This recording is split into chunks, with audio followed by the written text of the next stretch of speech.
The Presidential Secretariat has directed the Gazette, which declares the railway service as an essential service, to the Department of Government Printing. The head of the Department of Government Printing, Ganga Kalpani Liyanage, noted that the Gazette is being processed for printing. She said that the extraordinary Gazette notification declaring railway services an essential service will be issued before midnight today. Meanwhile, the strike action launched by railway drivers, regulators, station masters and supervisors continued for the 8th day today. The general public was severely inconvenienced due to the strike action launched today as well. Railway trade unions said that the strike action will continue until their issues are resolved.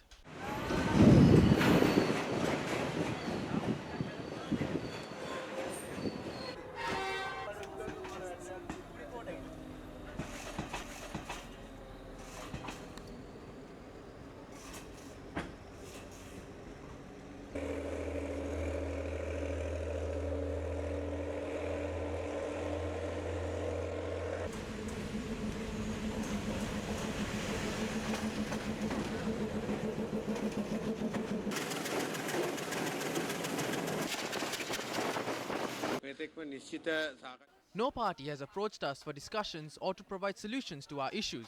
Because of that, this strike action is being prolonged. Letters of resignation has been issued to close to 3,000 employees. Therefore, no employee can report to their post. If you go back to your office, there will be an issue. So we request all employees to not panic. We will make the right decision.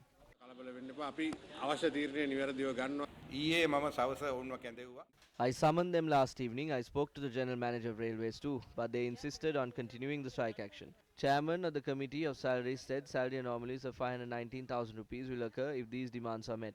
I instructed the General Manager of Railways to do what's needed to carry out activities of his department. They are taking the relevant measures. I am saddened by the difficulties faced by the people of this country. This is a very unfair strike action. The government cannot agree to unfair demands.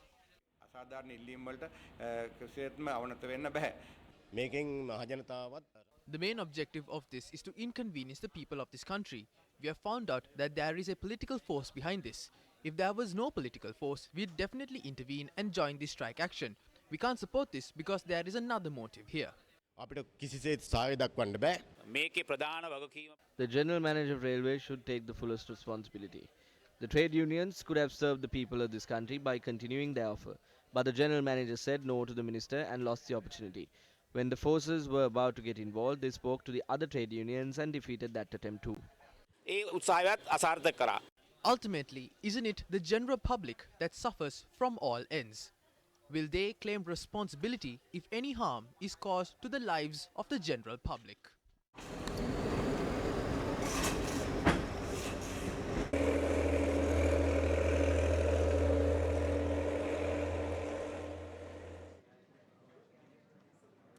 Railway trade union actions. This is not the first time that we've experienced it, and it's certainly not going to be the last.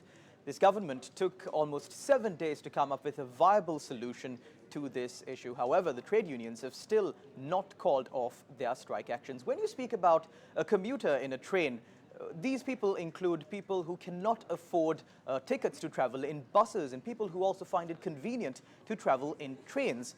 But you saw the situation that arose due to the trade union action launched by railway employees. This is how railway commuters had to travel in trains due to this strike action. Now, of course, we need not emphasize on the fact that this is a dangerous way of traveling in a train.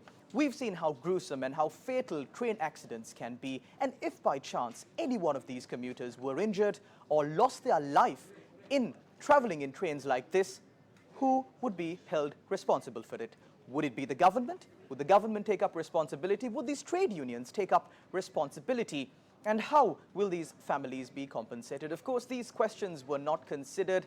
These people's plight was not considered when these railway trade unions launched their strike action and continued to inconvenience the general public. Of course, we've heard reports in the past when trade union actions were launched that government ministers coming forward and saying, asking these trade unions to continue their strike action but not to inconvenience the general public. We saw how this was done in countries like Japan, where they did not issue tickets to the passengers but operated railway services as usual so that the passengers could travel in these trains. At the end of the day, this caused a loss to their government, which in turn led their government to accede to the demands of these trade unions. But of course, trade unions, railway trade unions here in Sri Lanka did not want to do this because they wanted to fulfill their sadistic pleasures of seeing the general public of this country suffer day in and day out. These are the people who travel from home to work and back home.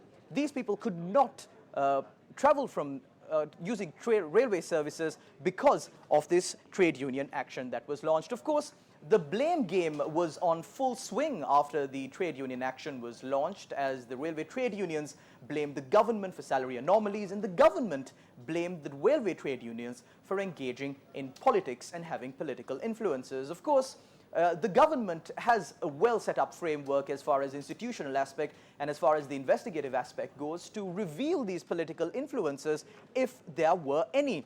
But the government has not come forward and revealed any of this, because we're talking about the lives of the people who are traveling in trains like this, who are putting their lives at risk just to get to work and get back home. But one thing that the government must remember, the bottom line of all of this, is that the opinion and the vote of the general public is far more valuable than playing politics with railway trade unions here in Sri Lanka.